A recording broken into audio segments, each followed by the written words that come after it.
Welcome to the Oral History Podcast, which features stories from the oral history website voicesofoklahoma.com, where Oklahomans have given generously of their time to tell their life story for present-day listeners and for the generations to come.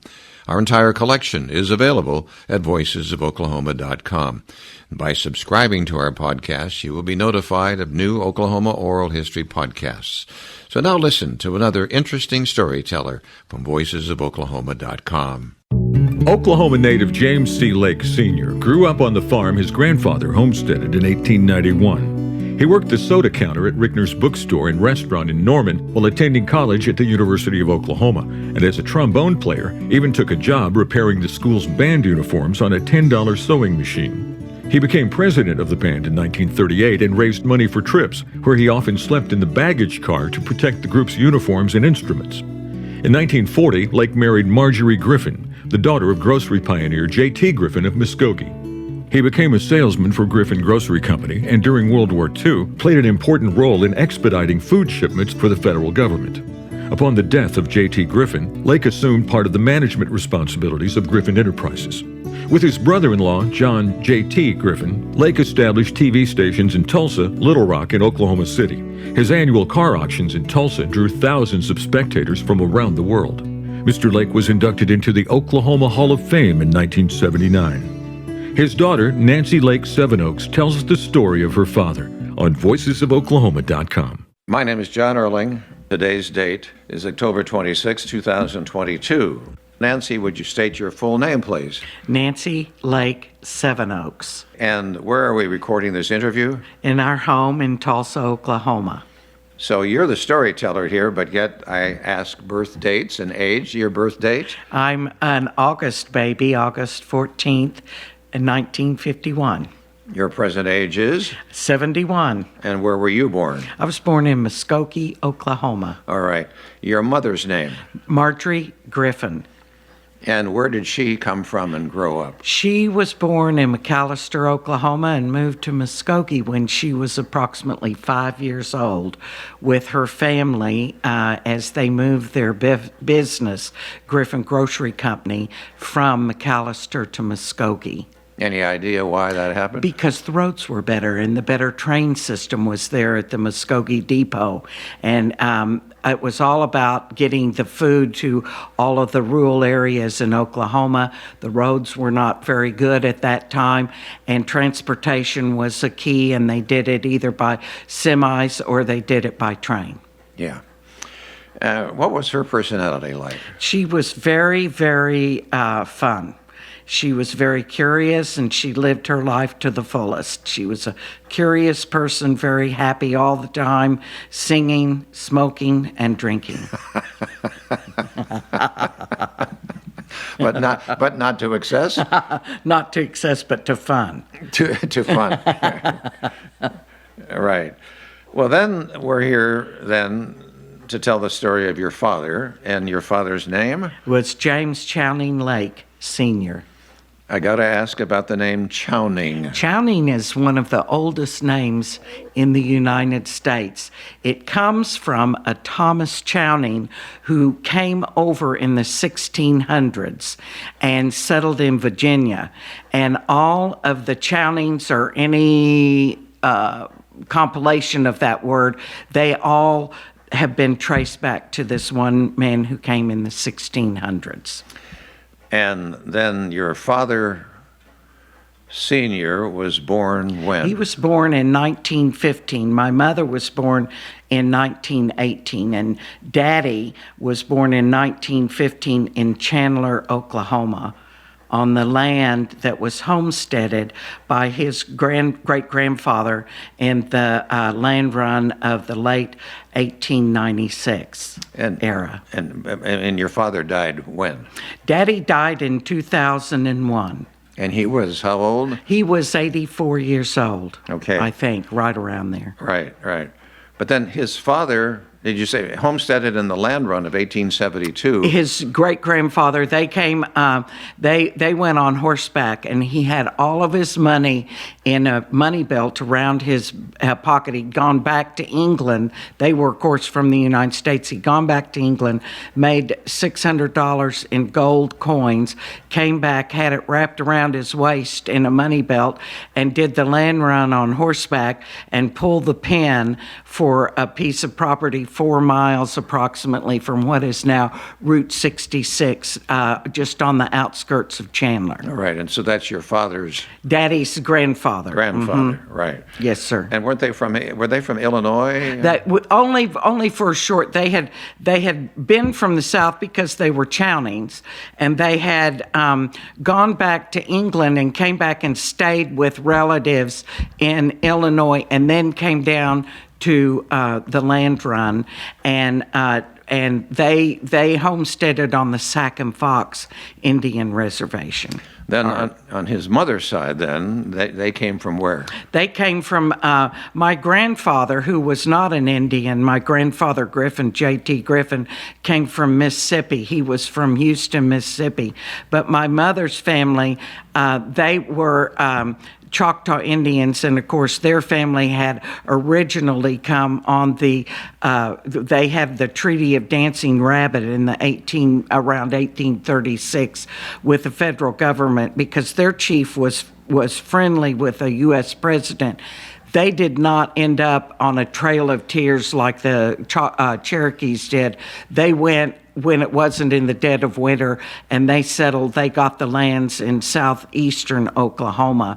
Hence, she was born in McAllister. Both of her parents were in that area. They were from Scipio and all. We still actually have the original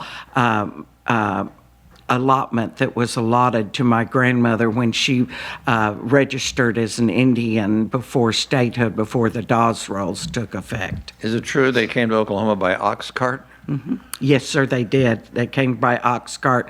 They did. That was a way of travel then. You either walked or you went on something like an ox. Right. Yeah. Right. And my grandmother on my father's side, Elizabeth Chowning, they came by Conestoga wagon from Tennessee, and that's how they ended up in Chandler.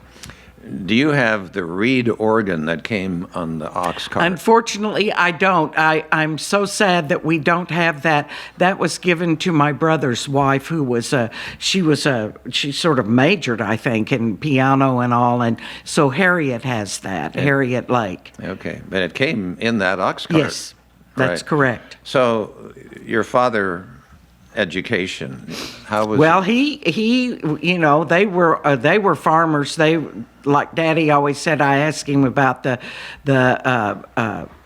Great Depression, and he said, we didn't know that there was a Great Depression where we lived. Everybody, they farmed, they had enough food for themselves and for others, but the people that were moving west would come through wanting work, and he said, Dad would tell them, I don't have any work for you, but you can stay as long as you want. We've got fresh water, and you can dig what you want to eat, such as the potatoes and other vegetables, and they had that. But he grew up dirt poor on a farm. His mother, my grandmother, Elizabeth Chowning Lake, she was the school teacher in a one-room schoolhouse 4 miles down the road, literally right at Route 66. It's now gone, but she taught all 12 grades, and he went to school there. Then he ended up in Davenport, which is not far, but transferred to Chandler High School and graduated from there in 35, something like that. And then he went to the University of Oklahoma and loved it. He loved school. He was always a curious. Both of my parents were very, very curious people.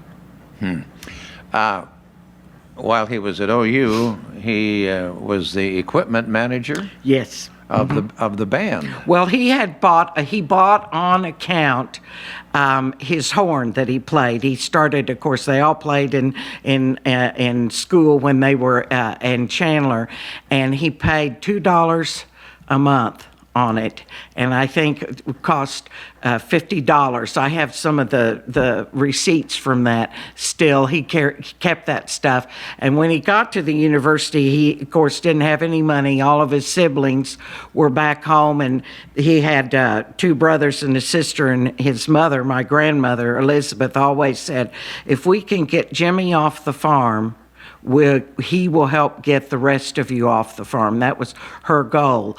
And so Daddy took every job he could get. He did dry cleaning. He worked as a soda jerk. They got a chance to go to the Orange Bowl in Florida. The band did. And so Daddy said, well, we don't have any uniforms. There wasn't anything. That was a very desperate time. And none of those kids had ever been out of Oklahoma. They'd never seen or done anything. He said, but if you can get me a sewing machine, I'll make all of the uniforms for the band, which he did. And I still have his sewing machine. He made the uniforms. Yes, he did. Isn't that amazing? I won't say they were probably the finest ones, but everybody on the farm knew how to sew. You had to. In those days and times, everything was handmade. And he made all that, and he kept that sewing machine. Both he and my mother were very accomplished seamstresses, and they did a lot of sewing. My mother did all sorts of handiwork, which she passed on to me. I was very lucky with that as well. So, but he had a great time, and that's how he met my mother. My mother. Right, but let me just say. Okay. You said horn. What kind of horn? What is trombone? I think it was a trombone. Okay. I can't remember. I have it in his bio someplace. All right.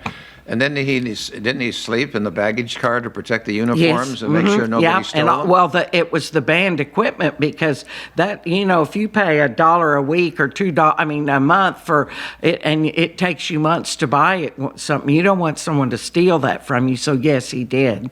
Right. And he had a little car, and it was an American Austin Bantam, which he painted cream and crimson for OU, which we still have. Wow.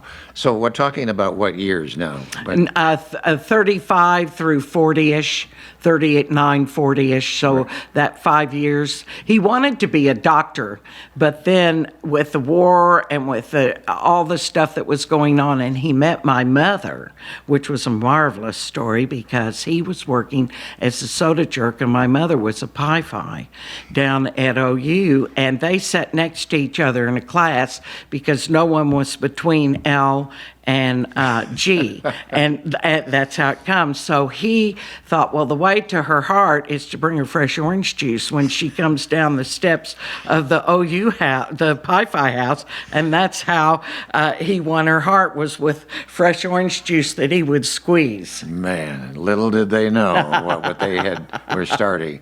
And if nobody will be able to point them out, but some of the trees at OU were planted by your father, James Lake Sr., on the WPA program in the 30s, Works Progress Administration. That's exactly right. Planted trees there. Mm-hmm. Amazing. All right. So then let's, James, did he go by James Jimmy? or Jim? Jimmy or Big Jim. Okay. So can I call him? What should I call him throughout this? You can call him either one you want. Okay. Either Big Jim or Jimmy. He was happy. He always said, just call me. I don't care. And everybody misspoke the last name. They wanted to call it Leaky, Leacky, all sorts of things. And he said, I said, Daddy, they're mispronouncing your name. And he said, I don't care. He said, as long as they call me. Exactly. Right. It is interesting, the spelling, Leake. Does that come from out of, why wouldn't it be Lake? Yeah, I know, isn't it weird? I think it's English, is what I think. I think that they were originally Welsh, that side of the family. Okay. Right. All right, so then the marriage of Big Jim and Marjory, when back in 1940 or 40 they got married. Okay. I've got that picture if you want to see it too. All right. So then, because of that marriage, he gets to know her side of the family. Yes. And her side of the family was already established. Very well established. It was J.T. Griffin and his brother Charlie had moved to Oklahoma just before statehood. But it was the grocery business. And they established the grocery business, which is a whole nother very, very interesting story. It is. But then Big Jim went to work. Yes, and really, I believe that Daddy was a born and bred salesman. Oh, yeah. It's what I think. I think he was born to be a salesman, and I think he could sell anything to anyone. And so he just pulled his britches up, and he started selling for my grandfather, J.T. Griffin. And when they got married, and then they wanted to expand Griffin Grocery. So Daddy and Mother moved to Dallas and to the warehouses down there, because remember, again, the roads are not good at this time, so it's either rail or truck, so you had little warehouses in all the little towns where you would store your product to put in the grocery stores and all. And they were expanding that business. And then, of course, we had the war break out, and my Uncle John Griffin, my mother's brother, had to go into the war. Daddy was not allowed to go in. He tried desperately to enlist, but he had a type of glaucoma, and they rejected him several times. So then he was put in charge of getting enough food out for everybody during these war years, I have lots of letters of his where he's trying to get product, and he sent salesmen out trying to get coffee, and finally they had to go to New Orleans to try to get coffee so they could have coffee that they could vacuum seal and put out for sale. And they had crops that they were growing the crops all around Muskogean areas for your spinach, your corn, your green beans, all of that. And there are letters that he would send to my Uncle John, not knowing if Uncle John Griffin would get these letters that would be 4 and 5 pages. He kept copies of every letter he ever wrote. And these would be like, John, I tell you that the corn came in well and we got a good crop and we have it all put up, but the spinach was no damn good. And I told him just to plow it all under and we'll do it next year. And he would report on the strawberries and the fruits. So this went on for a very long, very interesting stories on that. Yes. Well, he played a key role then during World War II. He was actually working for the federal government at that time, wasn't he? Yes, he was. Mm-hmm. Then the time comes that J.T. Griffin becomes ill. Yes, he was ill, so Mother and Daddy moved back to Muskogee to oversee everything that was going on there. And my Uncle John Griffin was overseas, and Daddy and Mother spoke about this so often to us children when we were growing up, because Mother and her brother, John Griffin, their mother had died when my mother was 12 or 13. Her mother died of spinal meningitis. So she was sort of the head of the household with her daddy all those years, and he became ill, and when the war was over, I have all these letters that Daddy, that's when he started writing all of our legislators that were in Washington, trying to get Uncle John released from service to come back to help gear up the company again so that we could produce more vegetables and more canned goods to go out. And Mr. Griffin, my grandfather, had told them he was a brilliant man also, and he had said, well, the best way for me to sell my groceries is to own some radio stations. So in the 30s, he bought these radio stations, and then he'd advertise by Griffin preserves and Griffin's coffee and Griffin's mayonnaise and Griffin's mustard and all this. So he had those, but he said the coming thing will be television. Okay. And he said, you must get into television. But it was radio he was in first. Yes, radio first. Right. And so that's J.T. Griffin had that kind of vision. He was a very, very, very smart man. I have never got to meet him. He passed. My brother Jimmy was the only one born when Grandfather Griffin died. You said your brother. Let's name the children of Big Jim and Marjory. Okay, my oldest brother, James C. Lake Jr., he passed away 2 years ago, not from COVID, but just passed away in his sleep. And he was a lawyer, but did not really practice law. He was a gourmand. He was like my parents, very interested in diverse areas. Then we have my brother John Griffin Lake, who was he was a TV man, and he ran our television station over in Little Rock, Arkansas, KATV television. And then my sister Jean Lake, and Jean was 2 years older than I, and she died at 39, and that was in 1988. And then my brother John Lake died when he was 43, and that was in 1991. And they died of cancer. And she had gone to school and gotten a degree. Both John Lake and Jimmy Lake both went to the University of Arkansas, Pig Sooie, and Jean went to OU, but then transferred out to the University of Arizona in Tucson to join me in college. And she went on to get a degree at the Cordon Bleu, and then she went on and got another degree at Sotheby's Institute for Fine Art, and her specialty was antique silver. Wow. So you're the only one left standing, aren't you? Yes, you are. Yes, I am. And in very good health. Very good health and very happy. I'm taken by voices, and your voice is so big and strong. Was Big Jim's voice big Yes. like that? Mm-hmm. So very much. Both my parents had strong voices, but I'm often mistaken when I call on the phone for a man. Oh, I'm sure. And listen to that laugh. That's a very attractive. Okay, well, let's talk about, there are many businesses, but since I'm a radio guy, Yeah. let's talk about radio stations. So the first radio station then would have been what? KTUL radio? It was, well, we owned, what's the one in WKY in Oklahoma City was one.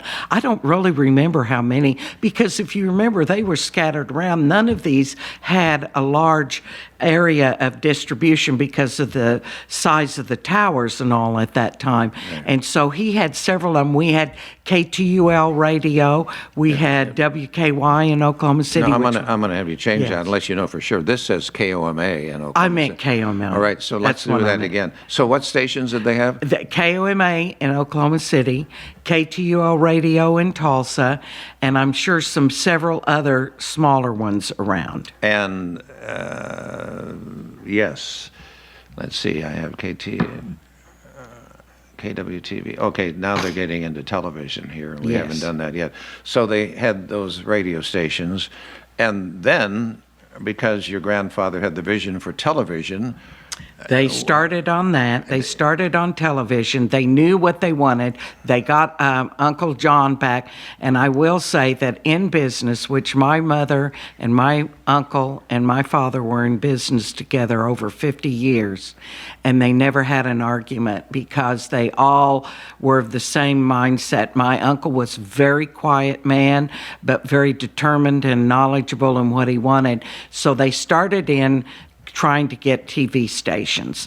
And they applied for a license in Muskogee, and it was opposed by a family in Muskogee that wanted it for themselves.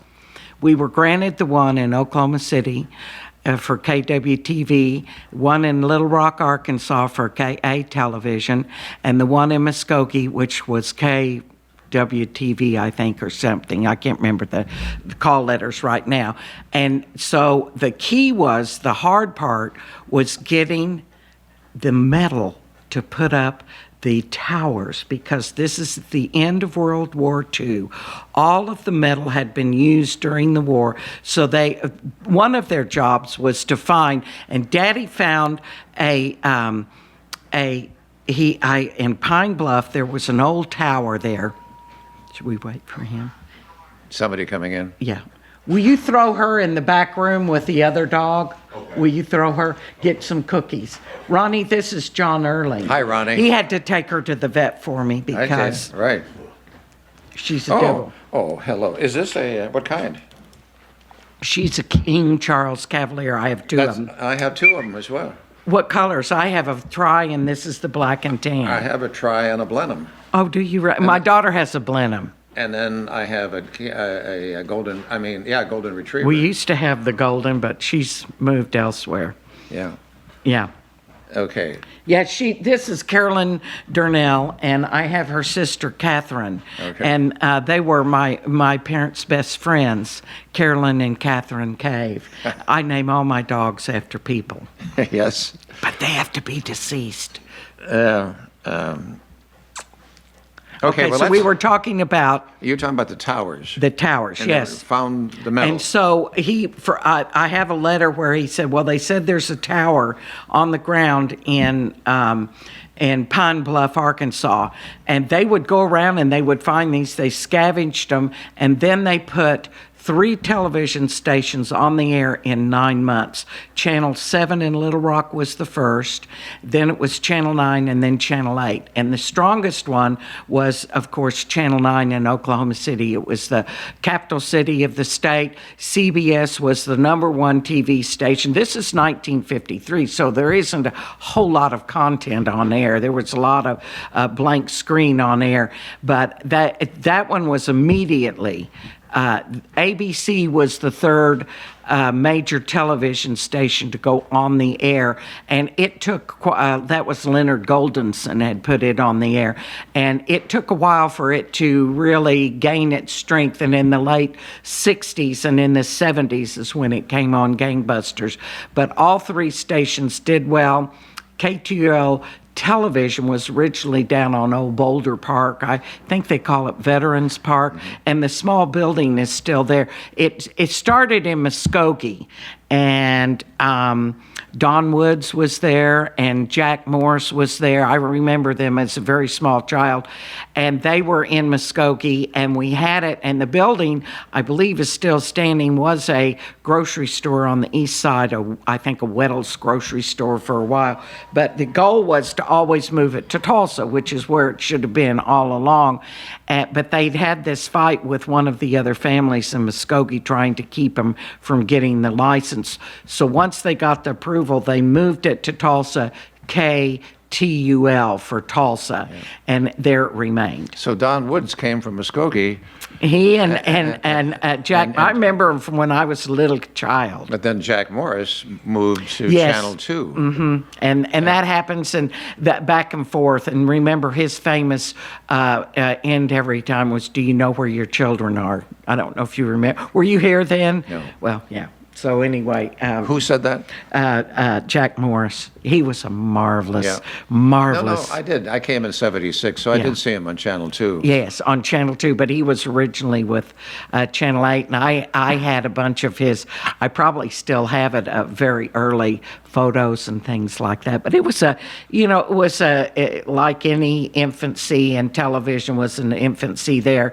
And I remember when I was a child and color TVs were just coming in, and I remember I was sitting there and somebody asked Daddy, "Do you think this color television thing will really catch on?" Because color TV was so much more expensive than a black and white. And somehow that always stuck with me as a small child when that came up. I thought that was, I didn't understand it, but I kept that in the back of my mind. Yeah, and you talked about in the 50s, remember when we just sat and stared at the test pattern? It was the test pattern. And when it was time for Sky King or Mickey Mouse Club or one of those to come, Howdy Doody, all 4 of us kids were just glued, sitting on the floor in front of a television. And the tube was round? Round. Mm-hmm. Round television. I wish we'd kept some of those old TVs, but Mother would have said, "Now you just don't keep those, Jimmy. They're just old, Where are you going to keep all that stuff?" Right. But then, here in Tulsa and Channel 8, they were the primo TV station, because I remember when it was 8's the Place. 8's the Place, boy. And they were cooking then. And They were. Don Woods And I'm trying to think if they were stars. It was Don Woods, and it was Bob Hauer, Yes. and it was Barbara Allen was one of them, and Chris Lincoln was the other, and Zeb, as we called him, Carl Bartholomew I was lucky enough to work for him. And when I came back to Oklahoma, that's who I was lucky enough. Tommy Goodgame was the general manager. He was absolutely a brilliant general manager, because one of the things he knew how to do was to leave people alone that were creative. And Carl Bartholomew was just unbelievably, as you well know, you knew Carl very well. He was one of the most creative men. I remember I was working, he told me at the time, he said, now when you go to bed, always keep a pad and a pencil by your bed, because when you wake up in the middle of the night, you might have an idea, but it will flee if you go back to sleep. So he came in with a little piece of white paper, and he said, I have this idea for this campaign that I want to do. And he said, I'm going to call it Eight's the Place. And he just had we called it a bulge box 8 was our logo. And then he just put out there, The Place. And I thought, well, okay, I didn't have that imagination. You had to leave it to a genius like Zeb. And so we called him Uncle Zeb because he also did the children's show in the afternoon, Uncle Zeb's. Because we always did a live children's show, because we felt it was important to connect with the community, and it was you would have 20 to 30 children on, and they had Mr. Zing and Tuffy was the first, and then you had Uncle Zeb and cousin Zach and cousin Zeke and all of this, and it went on for years and years and years, and they would have cartoons, and then every kid got to be in front of the TV and say hello. So that was, and it went all the kids in town loved it. And anyway, he started in with these ideas, and it just ballooned. And we had more fun doing Eight's the Place. I was honored to be there at the ground floor, and to be there for some of that creative ability that I was able to soak up from such a brilliant man. He was a very unassuming person, very tall, very handsome. His wife and his family couldn't have been more supportive, and it was just to bootstrap them. Let's get this girl, we'll put her in a bathing suit, we'll have her walking on the beach. We were, by the way, at Keystone, and he said, let's put a portable TV in her hand. They don't even make them anymore. And she was walking on the beach in a yellow bathing suit like this, and there were people running around and all sorts of stuff. And I have shown that to many, many people, and subliminally we put that TV, not one person even realized there was television in it, that she was walking down the beach with a TV in her hand. So we had a lot of fun. We had hang gliders, we had boats, we had sailboats, we had Daddy smoking a cigar with an Eight's the Place. My parents, he said to me, I'd really like to paint the bottom of a pool. And I said, well, I'll just go ask Mom and Dad if we can drain their pool and paint it. Well, yes, they said they thought that was just a wonderful idea. So they had Max Abney come, and he freehand painted the bottom of that pool, filled it back up with water. We got all these girls in bikinis and kids in the pool swimming, and had a big tall crane that shot the photos, and Mother and Daddy are sitting in chairs waving as he pulls into the Eight's the Place. And he said, it is so great that you have so much, and people would send us this for an idea. We had people that wanted to parachute out of a plane and form an 8 for an Eight's the Place. So they're still online in a lot of places, a lot of those promos, but it was a great deal of fun. We had, it was a fantastic, and they try to revive it every now and again, but not with the success that it had in that original one. So I was lucky enough to be part of that. And I have to say that Tom Goodgame gave him his head. And Daddy gave, you need something, Zeb, you let me know. We'll do it on an antique car. We'll do it wherever you want. We can get whatever you want. So he had a tremendous amount of support from management, but also from the community. Oh, yes.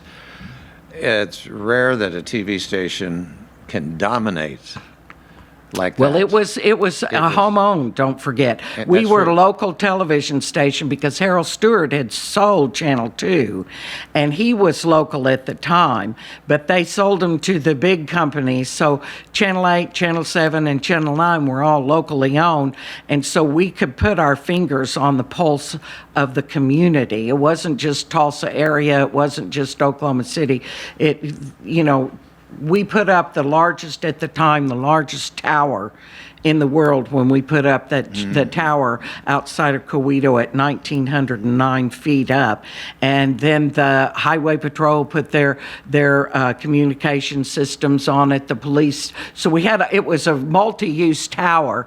And then, of course, it came down in that big ice storm that we had it was too much ice on it, but they rebuilt it. And something else that in television we don't have today is those four personalities. Yeah, that core personality. You just don't have that today, that there isn't any one big one or anything. But Bob Howard was like a movie star. And First of all, he was very good looking. And he was wonderful, man. Right. And then Barbara Allen, who was very, very sensational. attractive. And she was from Bartlesville, I believe. Oh, that was Diana Moon. Oh. That was from Bartlesville. Beautiful girl. Yes. Oh, so they had two of them. Married to Ken Adams. That's right. Boots Adams' son. Did Barbara Allen leave and then Diana Moon and came then on? Diana Moon came in, and don't forget Beth Ringel, who I'm sure you remember. Right. Yes, and Beth was a beautiful girl. But they all meshed well, and you had such marvelous personalities with all of them, even with Don Woods with his Gusties. You go in all over town, and you see Gusties framed on a wall at restaurants and businesses, and, because they became part of the community. They became part of the heart. And my father, he never went to bed without watching the news at night. He watched it every single night. And he was on the phone as soon as the news was over, talking to the GMs. Oh, really? Yeah. Mm-hmm. Because if he liked it, if he thought it needed this, if they didn't do enough, he wanted local stories. He wanted them to cover bowling because there were people that bowled. He wanted them to cover this. His famous quote was, Chris Lincoln said to him, "Mr. Lake, how'd you like the quarter horse run?" And he said, "Well, I thought it was good, but it needs to be a little longer." When they did the race over it. Anyway, Chris can tell stories about it, but those were genuine, really wonderful people that were part of this community, all of them, and loved the community and loved everything in it. It was wonderful, and I came in '76. It was a golden era. Yeah, it was a golden era. And so, what do you think it spanned? 70 something to 80? What do you think? I'd say at least because the TV was going strong. Everybody loved television. Cable was in its very infancy, and everybody loves cable. But honestly, I don't think there's that much more. Really, I mean, you pay a lot more, but back then it was free. Right. And I love certain things on TV now, but it's a lot more complicated. Then it was very easy and very interesting time. Well, those of us who got to enjoy Channel 8 we were back then, so lucky, weren't we? Absolutely, no question about it. Okay, all right. So then, of course, your father was in many businesses. Yes. Let's put it that way. But let's talk about the car business. And she laughs because I laugh because it's overwhelming. Okay, so my dad was able to buy a car for $75. And when he went to the University of Oklahoma, it was a little American Austin Healey in I think it's a 35, something like that. These are little bitty cars. Two-seater, open, of course, painted it crimson and red for OU. And then when he finished college and married my mother, he got a car in the grocery business. He gave that car to his brothers so that they could also go to OU. And then when they graduated, he took that car over to Little Rock, Arkansas. And that car, every day at 4 o'clock, Bozo the Clown would drive it out and he'd jump out of that car for the Bozo the Clown show that was live on air in Little Rock at KATV every day. And then it retired, and it sits in our garage at our office at this time. So, but because he was born on a farm, you had to be a mechanic. You had to be able to fix things, your tractors, your this, your that. So Daddy loved anything that had a motor. He wasn't interested in sailing. He was interested in a cruiser. He wasn't interested, he wanted a car, he wanted an airplane, and he was lucky enough when he was a child that he was always interested in aviation, and so there was a company or a man that came through with a plane, and for a certain amount of money you could go up and take a flight in it. So Daddy had to do it. He just had to do it. Well, then he would help the guy get people so that they would pay the 5 cents or whatever to go take a ride around. So they did that, and he always said he was going to get a plane one day. But the kids, when my uncles, my aunt, my dad, when they were done with all their chores on the farm, they would sit there by that old stone school right on the corner of what later became Route 66. At that time it was a dirt road, and they'd watch the cars pass, and they'd count the cars and what kind of cars, and they were going to, by gosh, one day they were going to get one of those cars, and Daddy always said he was going to have a car. And so they finally, of course, as life goes on, his dad managed to get a car. My grandfather, Lake, had worked for Magnolia Oil Company all of his life, 12 on, 12 off until Roosevelt put in the 40-hour work week. And then he was a farmer like they all were. And Daddy, as a salesman, would go from place to place, and he'd see an old car sitting out there, and he'd say, "What are you going to do with that old car?" And they'd say, "Well, I don't know, this old piece of junk." And Daddy'd say, "Well, I'll give you X amount of dollars for it." And he'd take it to the Griffin warehouse nearby, and he'd just park it in there. Well, then, as transportation became better, and train service and trailer service became better, you didn't need as many of these warehouses. So they started consolidating. All these little towns had these little warehouses, and he had to get rid of these cars. So Mother said, "Now, Jimmy, you're just not going to bring all those cars and just set them in the yard up here." And so Daddy thought, "Well, what am I going to do with these?" So he came up with the idea when it was in 64. So I don't know how old I was at that time, but I wasn't very old. And they said, "We're going to have an auction out on this piece of property we own out on Shawnee Bypass in Muskogee." We had a building out there. And so he gathered up his cars, and he said, "Well, we've got to find somebody to do it." Nobody had done an auction of cars, antique cars or old cars at that time. And so he went over to England, and he got a auction house, Park Bernay, to come over here. It's now Sotheby's Park Bernay. I don't even know if they keep the Park Bernay anymore. And they came over, and first it was, I think Ward Landrigan may have done the very first one out of New York. And he came, and on the back of one of the Griffin's groceries flatbed trucks, we just out in the grass. And I mean, we had made, Mother had us sit at night, and we made hamburgers and froze them. And then that day, we had people cook the hamburgers, and a couple of us ran the soda fountain. We had a soda fountain thing set up, and chips and different things. And we had our first auction in 1964. And everybody, of course, worked. It's family business. You have to work.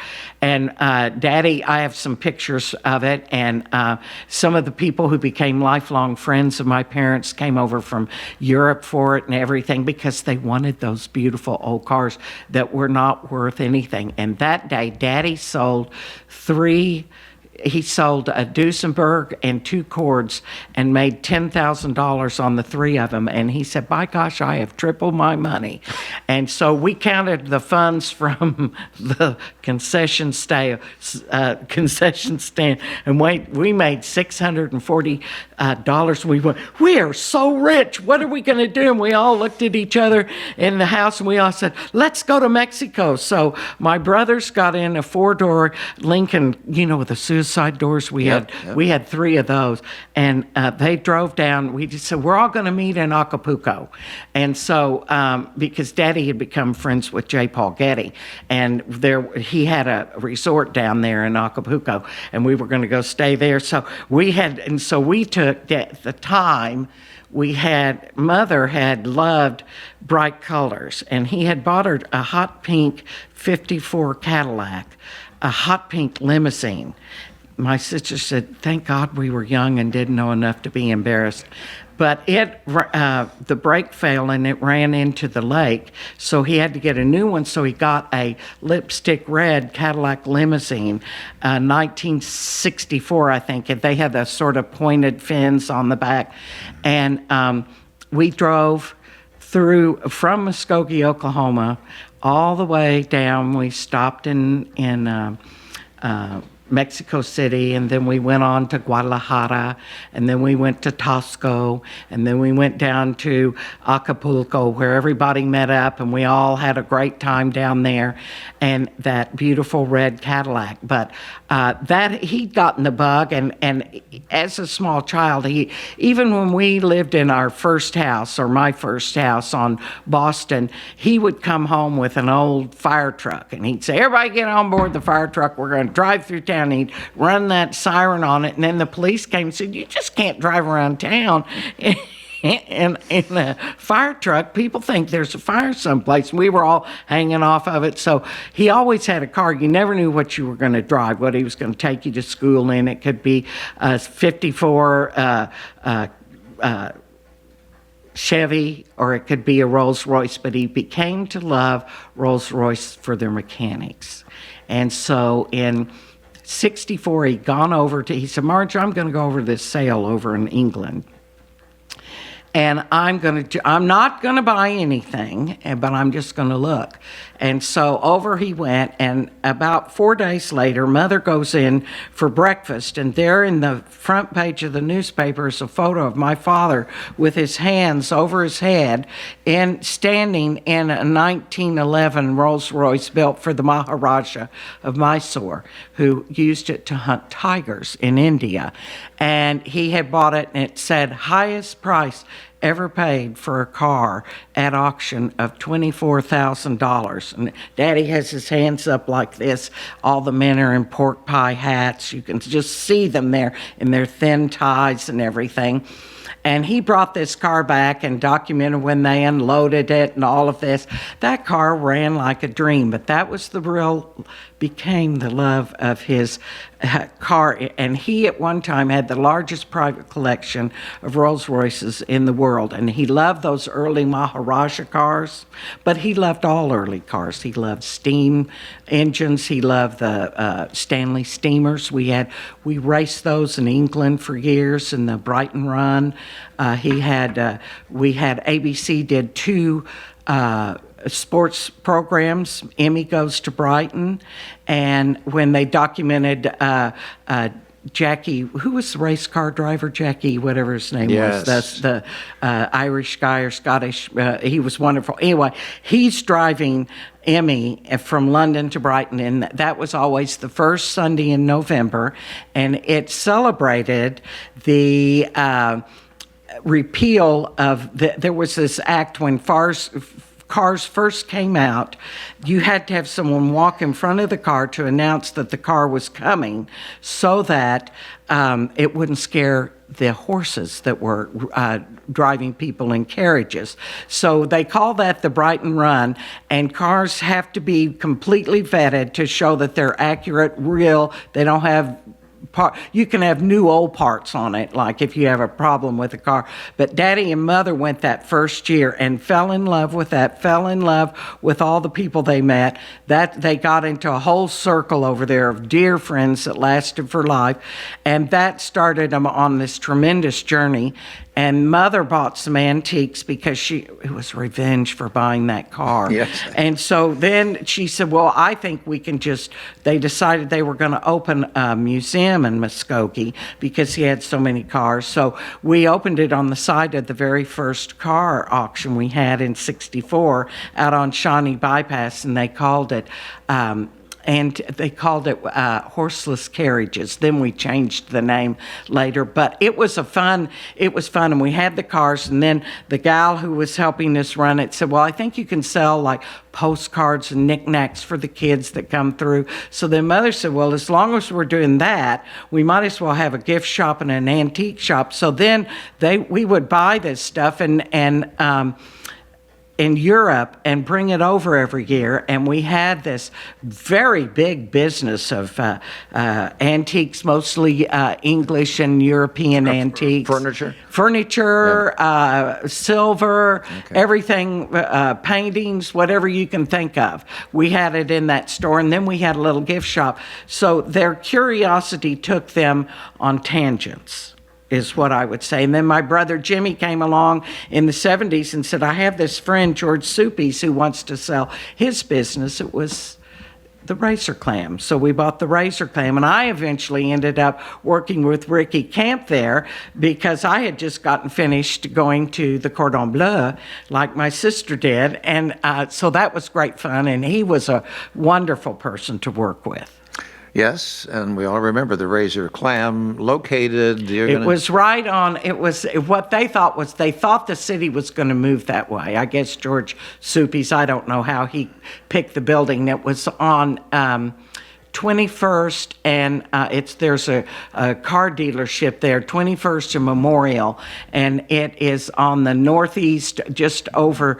Now it's some other building. Now it's a little odd-looking building, but at the time, it was the only really gourmet. We didn't have liquor by the drink then, you know. It was all bottle, brown paper bags with bottles, and it was gourmet food. We had it flown in once a week from the East Coast. The fish was all flown in. My brother Jimmy went to Chicago and bought at auction fabulous wine, so we had an incredible wine cellar that you wouldn't believe, and Ricky was a great impetus in that restaurant for gourmet French food. That's Ricky Camp, right. With a K, K-A-M-P. Right, and he's still in the restaurant business? He has just retired a little, but Ricky and I are still great friends.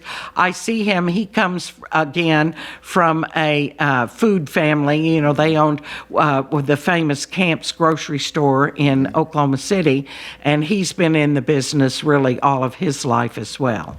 I got to put in a word about that 1911 Rolls Royce. Yes. I understand it was reviewed by Queen Elizabeth on the occasion. I have a photo. Mm-hmm. On the occasion of her 25th anniversary. Yes. Uh-huh. It was that classy a car. Yes, it was that classic. And my brother Jimmy, my sister Jean, and Daddy went over for that, and they were on the review stand and went by the Queen. But the interesting thing about that is we were doing a commercial for the museum and the antique shop and all. So I said, Daddy, let's do it in the 1911 Rolls Royce because you're so famous for this car. You're known really all the world over.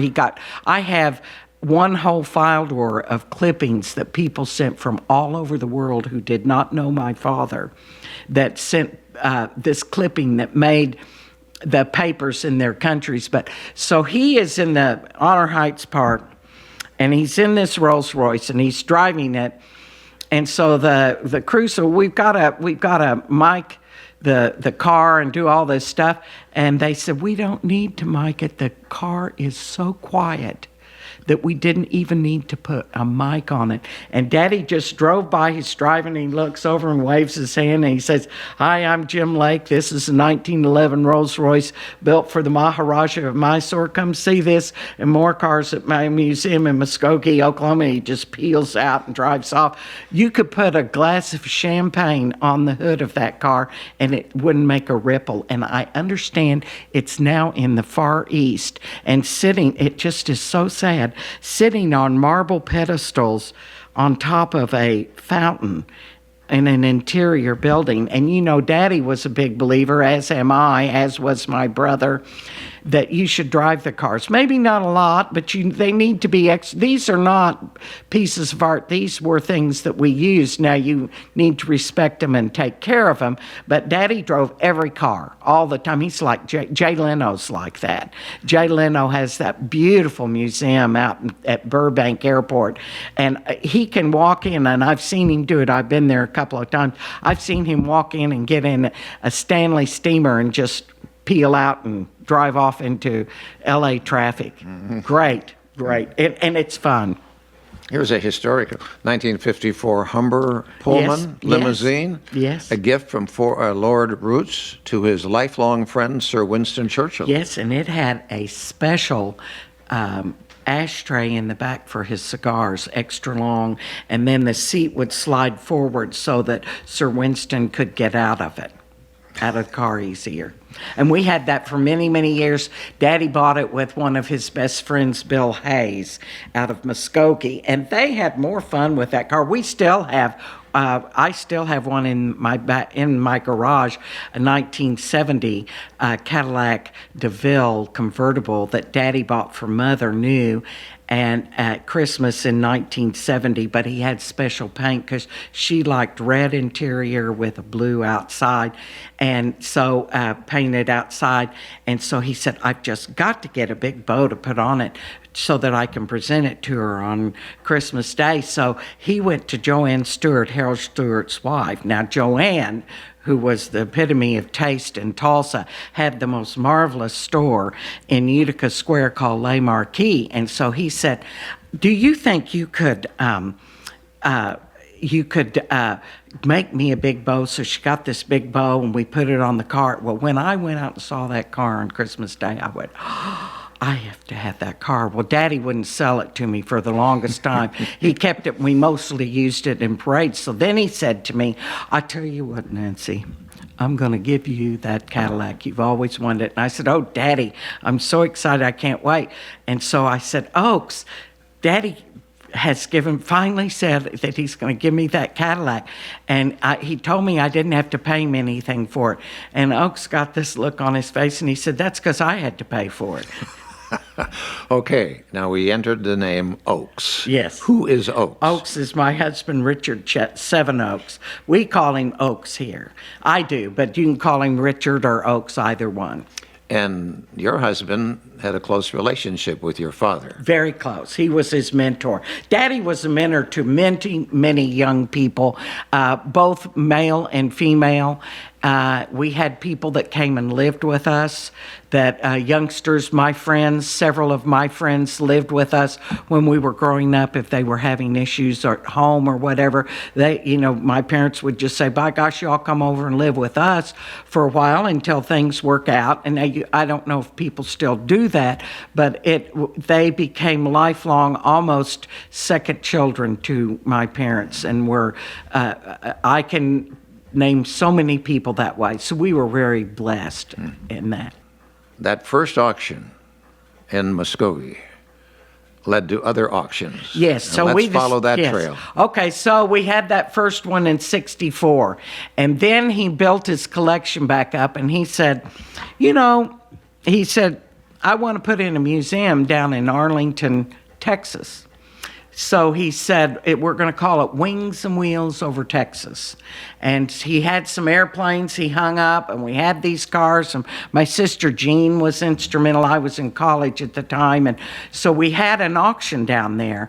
And it's in that area in Arlington where they put a lot of, I think there's a amusement park there and different things like that. But back then there was absolutely nothing. So he put it in, and we had this first auction, and I was in school, and he said, now we need some people to work. See if you can get anyone that would like to come to Dallas, and we'll pay their airfare here, and they can come and stay for the weekend, and we'll pay them a little money, he said, and which it was, and they can work this auction. So I said to my friends, would any of you all like to go and work at a car auction? Of course, no one knew what in the hell I was talking about. So Oaks said he would go, and a couple of other people did. Well, yes, they thought that would be fun.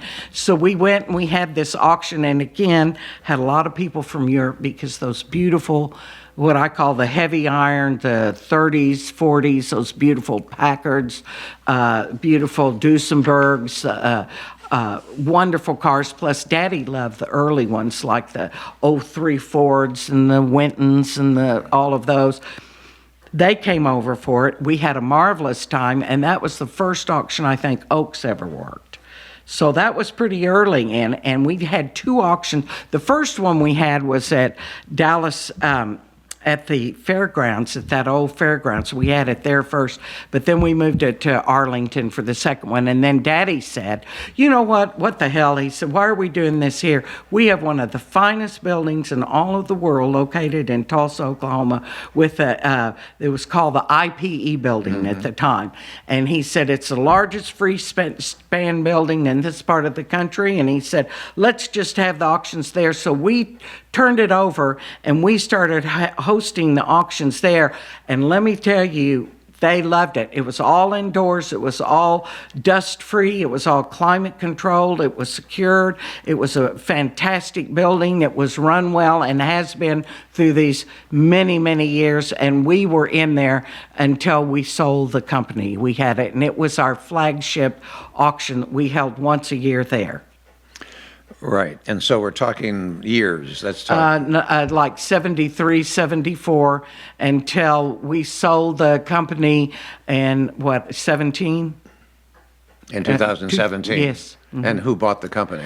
It was bought by this company out of Canada called Ritchie Brothers, RITICHIE, Ritchie Brothers. And they are in the heavy equipment, and mostly it's all online stuff.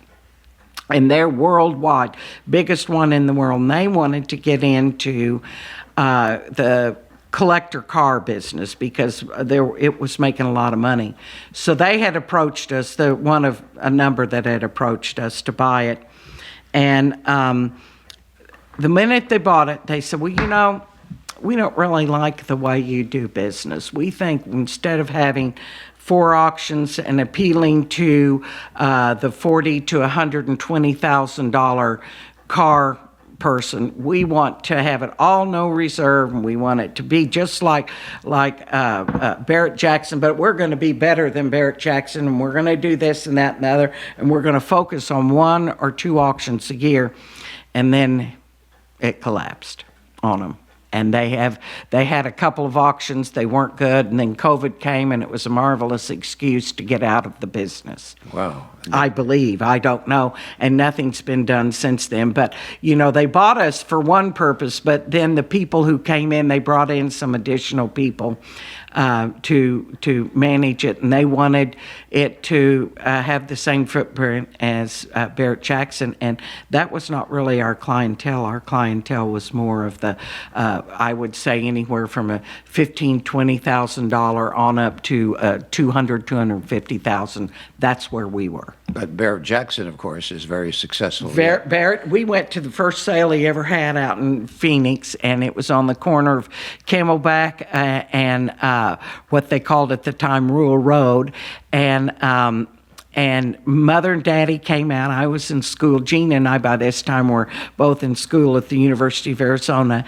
And Daddy took out a couple of cars to sell and became very good friends with Russ Jackson and Tom Barrett, which we all did. And were because it was early. I mean, it was a very small unit that was interested in this at that time. And so we became friends with all of these early people, Bill Hara and that group. group. We all hung out together.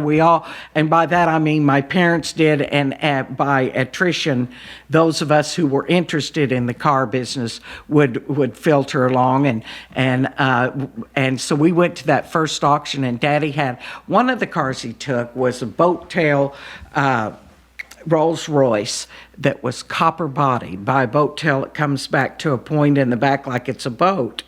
And people kept touching it. We had to frantically, before it went across, we were out there buffing that sucker, trying to get it to shine. So, because every time you put a fingerprint on it, it would blossom into a tarnish. So, but we had a lot of fun, and that was the very, really beginning of it. And they were both brilliant men, and they had marvelous taste, both Tom Barrett and Russ Jackson. They had wonderful taste in cars. And the cars that were being collected then were turn of the century on up into what I call the heavy iron, the Duesenbergs, the Rolls Royces, the 30s, the 40s, the Packards, the Cords, I hate to leave out names because somebody would be yelling at me about it, but, and at that time, cars of my generation were just considered used cars. Yes, right. I noticed that Roy Clark, who I've interviewed for voicesofoklahoma.com, he had quite a car collection himself. Mm-hmm. And let's talk about this, because this goes back to an auction. The story is in 2019. At some of the cars, he had a 1963 Pontiac Bonneville, Safari station wagon, 77 Lincoln Continental, 61 Plymouth Fury, a 72 Jeep CJ5. Those are some of the cars that he sold. Yeah. Lovely. And then this brings back memories to some people.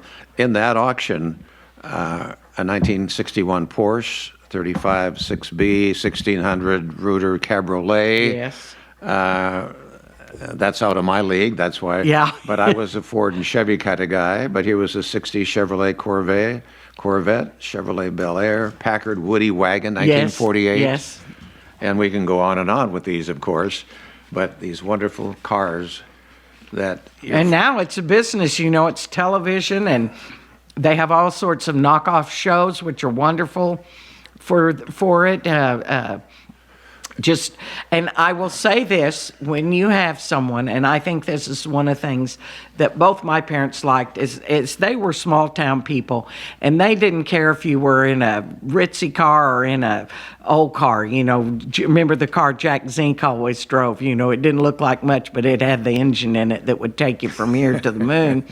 Anyway, if you saw someone in like a mechanic zip up, he could be Bill Hara, or he could just be Joe Blow that has two cars. And you never knew. And Daddy always said, you got to get down and scratch with the chickens. Yeah. Meaning you had to get down with the real people that were there. Yeah.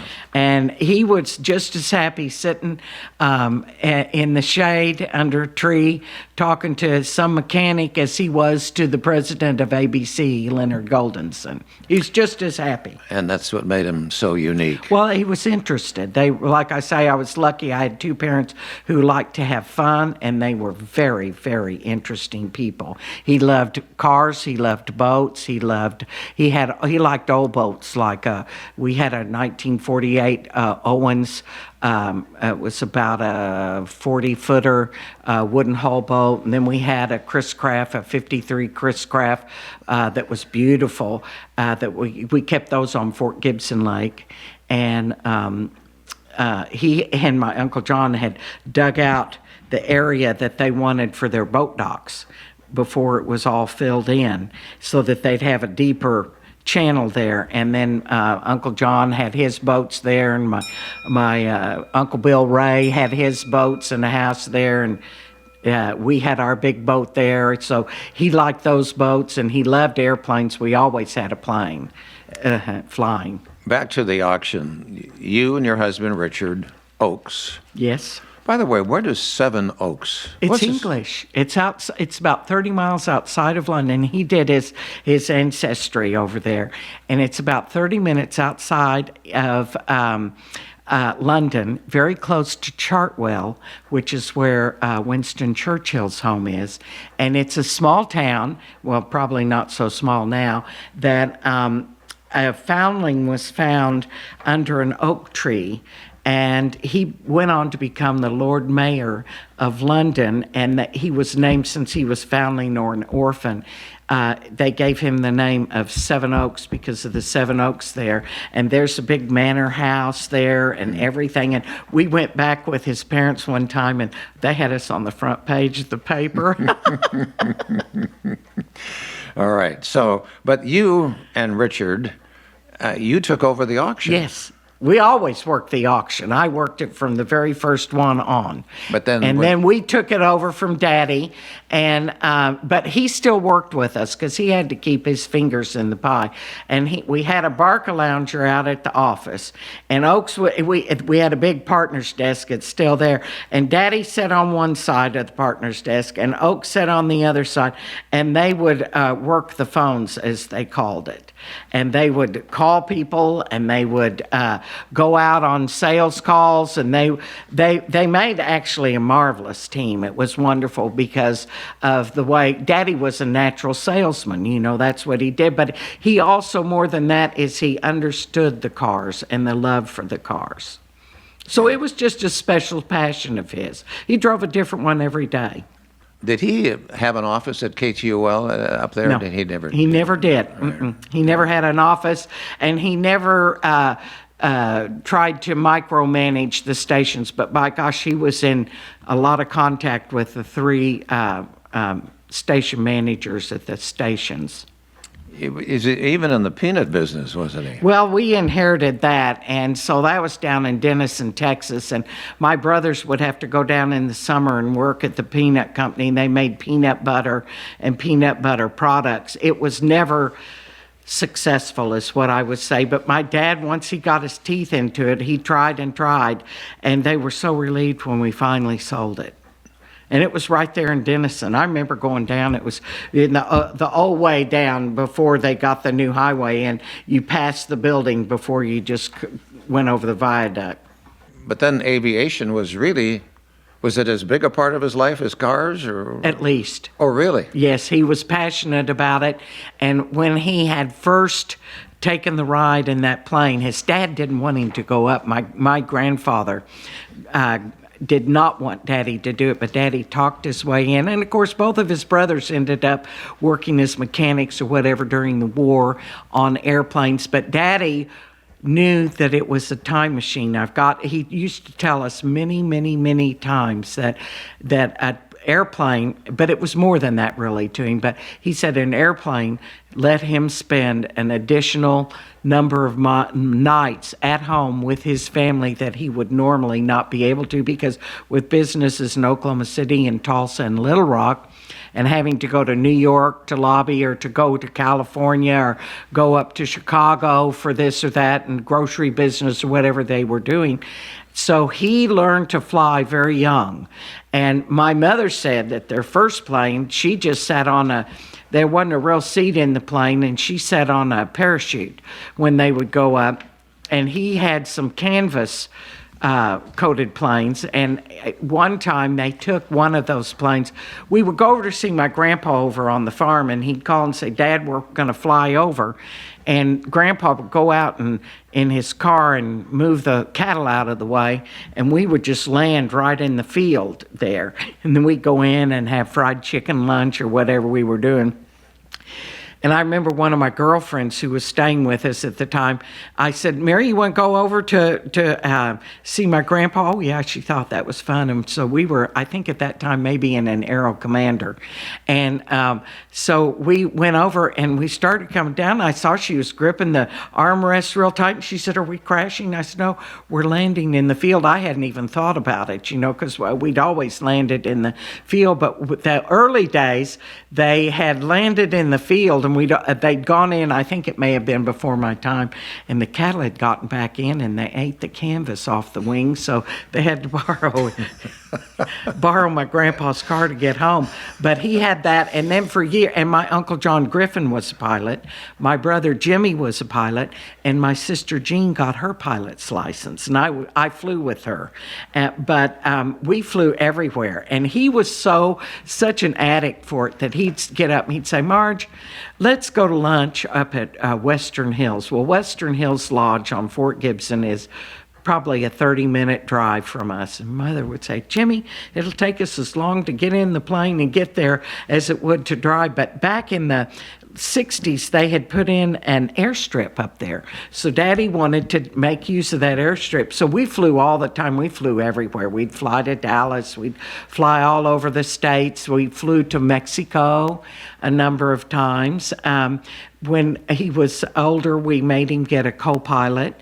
And but my Uncle John also did the same. But then we started using the plane to, like, tapes had to be over at Oklahoma City from the TV station.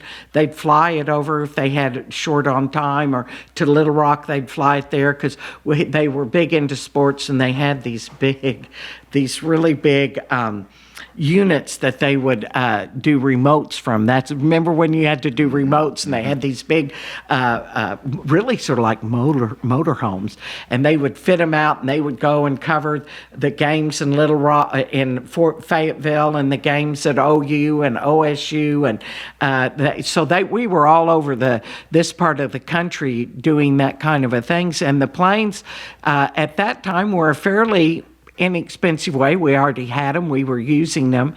And it was just a way of life. I remember flying from the time it's one of my first memories. One of the first smells I ever remember was getting in a hot airplane when you first open those doors. And there's a special, I can't tell you what it is, but I remember we'd say, let's leave the door open and let it air out a minute. Mm-hmm. Well, did he have a collection of? No, he usually just had one. He only had one at a time. My Uncle John was into King Airs. Daddy really loved the Aero Commander. We had one crash.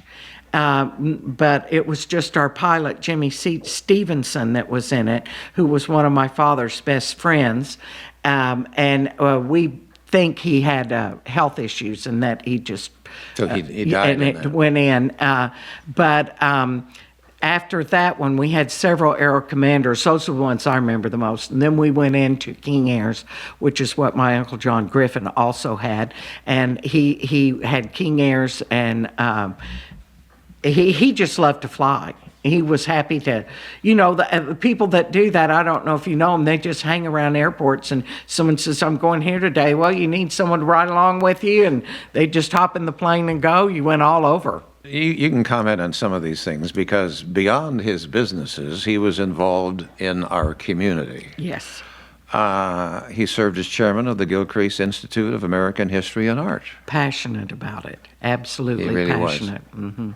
He would be so happy to know what Gilcrease is doing now. And when it came up that TU was going to be involved, I said, I am so sorry my father's not here to see this, because this is a great thing, just to get it more exposed. He promoted it everywhere. And we should say that here it is in October 2022, they tore down the Gilcrease Museum building, and they're building a brand new one there. It's exciting. I think it's marvelous. It is. And then he was with the Will Rogers Memorial Commission. That was a special baby for my father, and they got all of Will's books reproduced again, republished.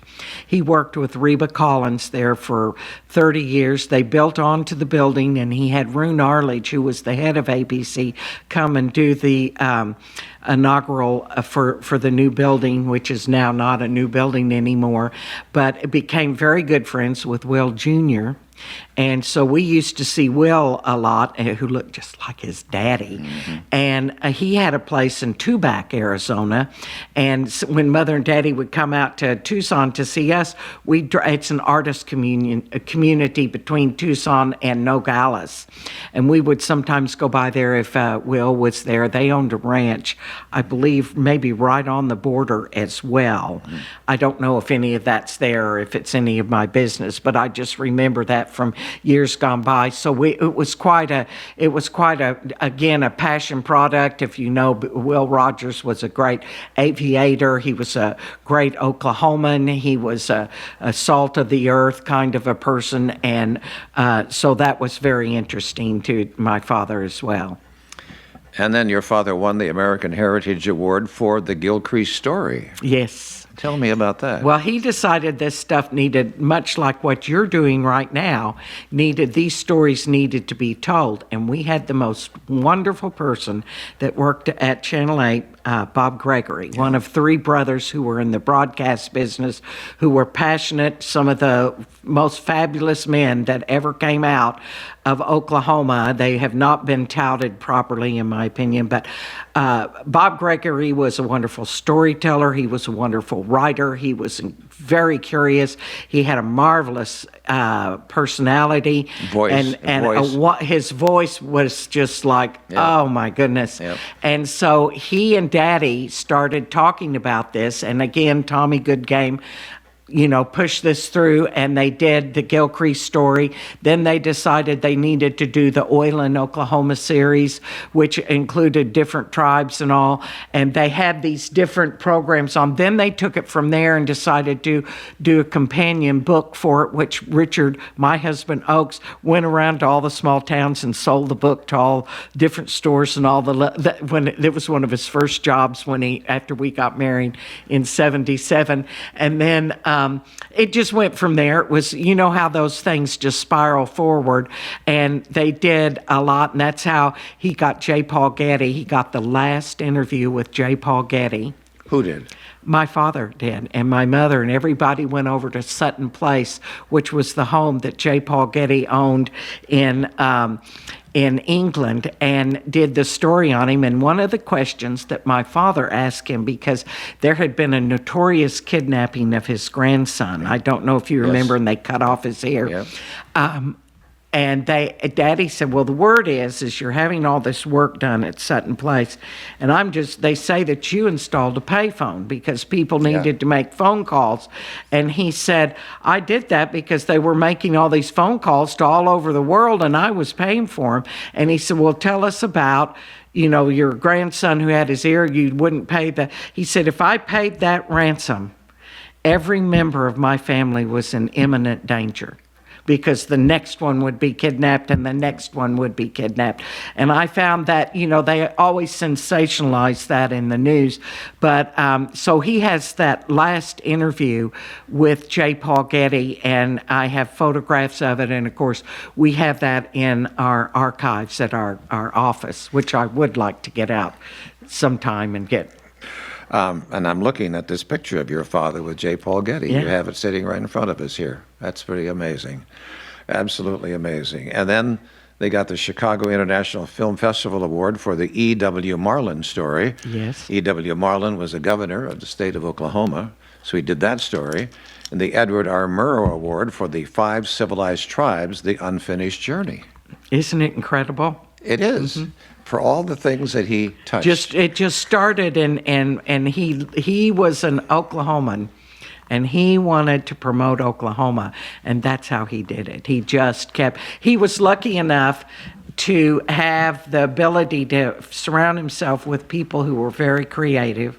Bob Gregory has to stand out. Yep. Carl Bartholomew there are a lot of them. I don't mean to not mention others, but those two were standouts who really made a major impact in the television business in the late 60s through the 70s and the 80s in particular. And Bob, I went with Bob over, we were doing the J. Paul Getty, the story about, and so he wanted to go to Pompeii, because they were going to do this museum in California, which became the Getty Museum. And J. Paul Getty had been greatly impacted by Pompeii.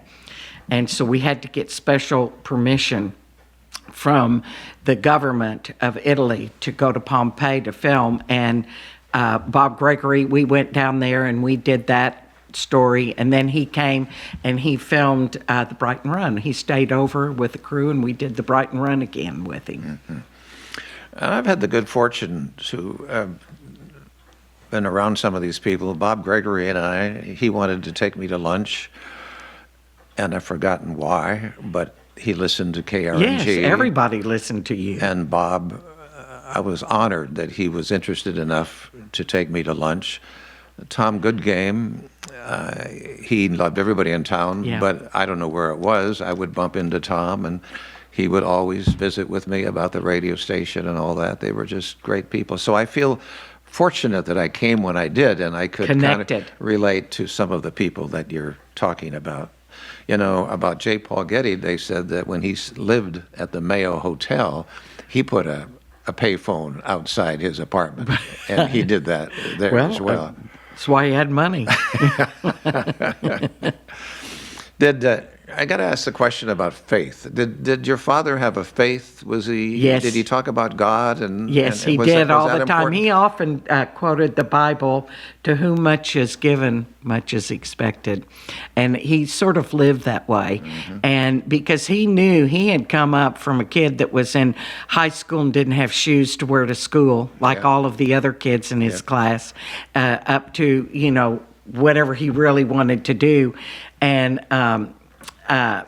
Yes, and he was, of course, in those small rural towns, you were limited by what churches were there. And he was a Baptist. My mother had grown up as a Methodist, and they were very involved with the St. Paul's Methodist Church in Muskogee. And when her mother had passed away, they had donated the organ to the church. Well, that church burned down, and they built another one. But we were lifelong Methodists in Muskogee, and Daddy became a Methodist and went gung-ho over that as well. But yeah, he was he was great friends with Oral Roberts.